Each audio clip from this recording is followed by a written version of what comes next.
뉴스 속 경제 이슈는 더 쉽고 깊게, 최신 고용 동향은 더 빠르게 전해드리는 고용브리핑 365 시간입니다.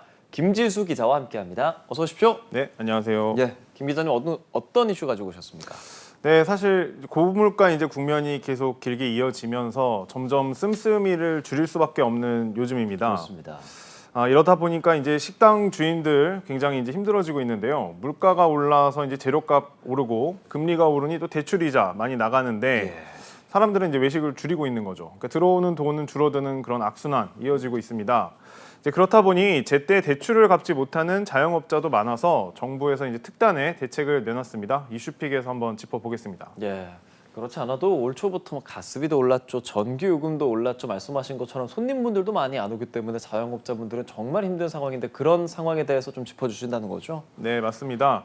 코로나19로 이제 누적된 피해 사실 좀 회복이 될까 싶었는데 결국 고물가 상황이 이제 계속되면서 줄줄이 공공요금까지 오르니 자영업자의 부담은 이제 커질 수밖에 없는 상황입니다. 그러니까 문제는 코로나19 때부터 이제 끌어안고 있었던 그 빚이 사상 최대를 기록하면서 이제 위기에 놓인 거죠. 금리가 높아서 빌리고 싶지 않더라도 자영업자들 입장에선 대출을 늘릴 수밖에 없는 상황이었죠. 네, 맞습니다. 최근에 이제 한국은행에서 발표한 자료를 살펴보면 자영업자 대출은 지난해 3분기에는 1,014조 원 사상 최대였습니다. 사상 처음으로 이제 1,000조를 넘긴 거죠. 코로나 발생 직전인 2019년 말과 비교하면 무려 48%나 증가한 건데요. 더 큰 문제는 특히 소득이나 신용이 낮은 자영업자들이 제2, 제3 금융권에서 대출을 한 경우도 많아서 턱없이 높은 이자를 감당해야만 하는 겁니다. 당장 지난 3분기만 해도 비은행 금융기관의 자영업 대출 증가율은 28.7%, 은행은 6.5%였습니다. 48%라는 수치를 보니까 정말 자영업자들이 얼마나 힘들까라는 게 수치로 좀 보이는 것 같습니다. 근데 사실 지금 상황이라면 김 기자, 앞으로 상황이 금방 나아질 거다라고 기대하기 좀 어렵지 않습니까? 네, 맞습니다. 사실 아무래도 코로나19 타격을 완전히 이제 회복하지 못한 상황에서 악재가 이제 계속되고 있고 또 당분간 고물가 상황은 유지가 될 것이다. 이제 이런 전망이 나오고 있는데요. 이렇다 보니 이제 비폭탄이 터지는 거 아니냐, 이제 이런 우려가 계속해서 나오고 있죠. 한국은행은 그간 누적된 대출의 부실 위험 규모가 올해 최대 36조 원까지 증가할 것이다. 이런 전망도 내놓고 있습니다. 이 힘든 자영업자들의 상황에 대해서 말씀해 주셨는데 그걸 정부 측에서도 모르지 않을 거고 이번에 대책을 내놨죠. 설명 좀 해주실까요? 네, 맞습니다. 정부가 이제 코로나19로 피해를 본 자영업자들의 이자 부담을 줄여주기 위한 정책 금융 상품을 내놨습니다. 자영업자들의 7% 이상 고금리 대출을 저금리의 대출로 갈아탈 수 있게 해주겠다. 이제 이런 내용인데요. 이번에 이제 금융위원회가 이 자영업자 저금리 전환 대출의 지원 대상을 대폭 늘리겠다고 밝힌 겁니다.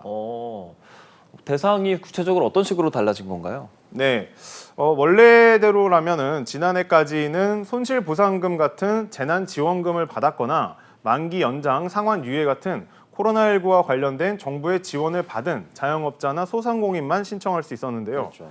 정부가 이제 그동안 손실보상금 같은 재난지원금을 받은 기록을 이제 요구를 했던 거죠. 이제 앞으로는 이 제한이 사라지는 겁니다. 그러니까 다시 말하면 금융기관에서 7% 이상 고금리 대출을 받은 자영업자라면 누구나 신청을 할 수 있는 겁니다. 말씀만 들어도 너무 높은 이자를 부담하고 있으신 분들한테 좀 숨통이 트일 것 같은데 금리가 결과적으로 얼마나 낮아지는지가 가장 궁금할 것 같습니다. 그렇죠. 결국 그 부분이 이제 가장 궁금하실 것 같은데요. 첫 2년 동안은 고정금리 5.5%가 이제 적용이 되고요. 3년째부터는 은행채 1년물 금리에 2%포인트를 추가한 금리가 적용이 됩니다. 그러니까 이제 2년 동안은 고정금리였다가 3년째부터 변동금리로 바뀌는 거죠. 여기에 전체 대출액의 1%를 해마다 보증료로 내야 했었는데 이제 이 보증료율도 첫 3년 동안은 0.7%로 이제 낮춥니다. 말씀하신 거 들으니까 만약에 10% 넘는 정도로 큰 대출 이자를 부담하고 있었다면 부담이 많이 줄어들 거란 생각이 듭니다. 한도도 좀 달라져야 하지 않을까 싶은데 그대로입니까? 네, 맞습니다. 달라집니까? 실제로 한도도 이제 2배, 한도 이제 2배로 늘었습니다. 그러니까 이제 기존 대출 한도가 개인은 5천만 원, 법인은 1억 원이었는데 이를 개인은 1억 원, 법인은 2억 원까지 이제 받을 수 있는 거죠. 빌릴 수 있는 돈이 커졌으면 그만큼 상환하는 기간도 또 좀 달라지지 않아야 할까라는 생각도 듭니다. 네, 맞습니다. 사실 그래야 이제 부담이 줄어드는 거니까요. 상환 기간도 똑같이 이제 2배로 늘렸습니다. 기존엔 2년 동안 이자만 내고 이후에 3년간 나눠서 원리금을 갚았는데 이자만 내는 기간을 3년으로 늘리고 원리금을 나눠 갚는 기간도 7년, 이렇게 7년으로까지 늘려서 총 10년 만기로 이제 2배 늘린 겁니다. 예, 상환 기간도 2배로 늘리고 한도도 2배로 늘리고 대상도 늘어나게 된 겁니다. 그렇다면 누구나 그렇게 이 혜택을 받을 수 있을까요? 지난해 고금리 대출 있었다면 누구나 갈아탈 수 있습니까?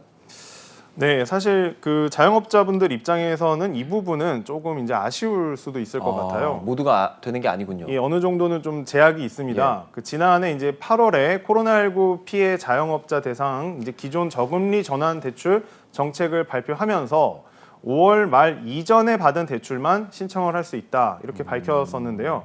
이번에도 이 부분은 마찬가지입니다. 그러니까 지난해 10월이나 7월에 받은 대출은 이 저금리로 갈아탈 수가 이제 없는 거죠. 다만 지난해 5월 이후에 만기를 연장한 대출인데 처음 대출받은 시기가 지난해 5월 이전이면 저금리 전환 대출 신청이 가능합니다. 지난해 아마 그 업종별로 좀 차등 적용됐었던 것 같거든요. 이번에도 그렇습니까? 네, 맞습니다. 사실 뭐 모든 업종이 다 가능한 것은 이제 아닌 거죠. 실제로 이제 부동산 임대, 매매업, 유흥주점과 도박 같은 이제 사행성 관련 업종은 지원 대상에서 이제 제외가 됩니다. 또 이제 막대한 세금이 들어가는 문제이다 보니 돈을 갚을 수 있는지도 중요하죠. 그래서 휴업이나 폐업 중이거나 기존 대출에 연체가 있으면 신청을 할 수 없습니다. 예, 자영업자분들 중에서 필요하신 분들을 꼭 찾아서 나에게 맞다면 좀 금리를 낮출 수 있는 그런 기회가 될 수 있을 것 같습니다.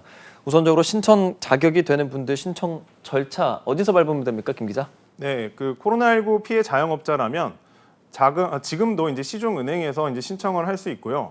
일반 자영업자는 마찬가지로 시중은행에서 다음 달 초부터 이제 신청을 받을 예정입니다. 또 사업자 대출만 대상이었던 기존과는 달리 앞으로는 가계 신용 대출도 이제 갈아탈 수 있다고 하고요. 다만 이제 이는 전산 시스템 개선이 필요해서 하반기에나 가능할 것으로 보입니다. 예, 뭐 경제 상황은 우리 뭐 자영업자도 그렇고요, 개인들 모두가 좀 힘든 상황이기 때문에 김 기자가 관련된 소식들 자주 좀 전해주셨으면 좋겠습니다. 네. 좋습니다. 오늘 한 컷 이슈 어떤 소식 준비하셨나요? 네, 이제 중소기업 벤처부에서 제도권 금융에서 상대적으로 소외된 중신용 소기업과 소상공인에 대한 금융 지원을 추진합니다. 그 원활한 자금 조달을 위해서 1조 원 규모의 특례 보증을 시행하기로 한 건데요. 업체당 3천만 원을 지원합니다. 중신용 소기업과 6개월 이상 영업 중인 소상공인만 신청이 가능한데요. 이 제도 역시 이제 사고나 연체 중인 기업에는 해당이 되지는 않습니다. 예, 중소벤처기업부도 그렇고 정부도 그렇고 관련된 지원들을 계속 마련하고 있는 것 같습니다. 본인에게 맞는 걸 좀 잘 찾아야 할 것 같고요. 코로나가 지나가면서 좀 나아지나 싶었는데 잇따라 경기 침체, 고금리, 고물가, 뭐 고환율 이런 상황들이 와 있습니다. 자영업자들이 이제 더는 못 버티겠다라는 말까지 나온다고 하는데 하루빨리 좀 저희 한바구음 지으면서 이제 좀 살만합니다라는 말을 할 수 있는 날이 오기를 기대해 보겠습니다. 오늘도 김지수 기자와 함께했습니다. 오늘 말씀 고맙습니다. 감사합니다.